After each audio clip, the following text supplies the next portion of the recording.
ఆంధ్రప్రదేశ్ ముఖ్యమంత్రిగా నారా చంద్రబాబు నాయుడు ముఖ్యమంత్రిగా ప్రమాణ స్వీకారం చేశారు. రాష్ట్ర గవర్నర్ అబ్దుల్ నజీర్ చంద్రబాబుతో ప్రమాణం చేయించారు.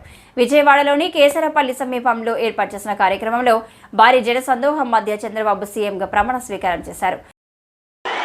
నారా చంద్రబాబు నాయుడు అనే నేను శాసనం ద్వారా నిర్మితమైన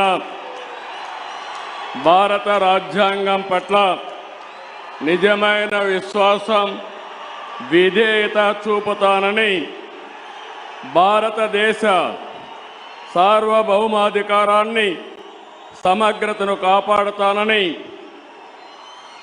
ఆంధ్రప్రదేశ్ రాష్ట్ర ముఖ్యమంత్రిగా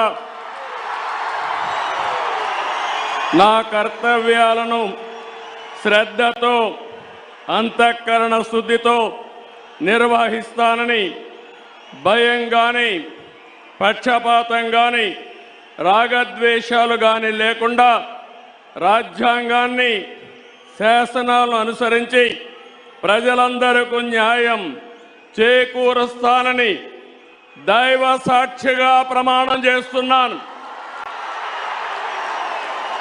నేను నారా చంద్రబాబు నాయుడు అనే నేను ఆంధ్రప్రదేశ్ రాష్ట్ర ముఖ్యమంత్రిగా నా పరిశీలనకు వచ్చిన లేదా నాకు తెలియవచ్చిన ఏ విషయాన్ని నా కర్తవ్యాలను సక్రమంగా నిర్వహించేందుకు అవసరమైన మేరకు తప్ప ప్రత్యక్షంగా కానీ పరోక్షంగా కానీ ఏ వ్యక్తికి లేదా వ్యక్తులకు తెలియపరచనని లేదా వెల్లడించని దైవ సాక్షిగా ప్రమాణం చేస్తున్నాను.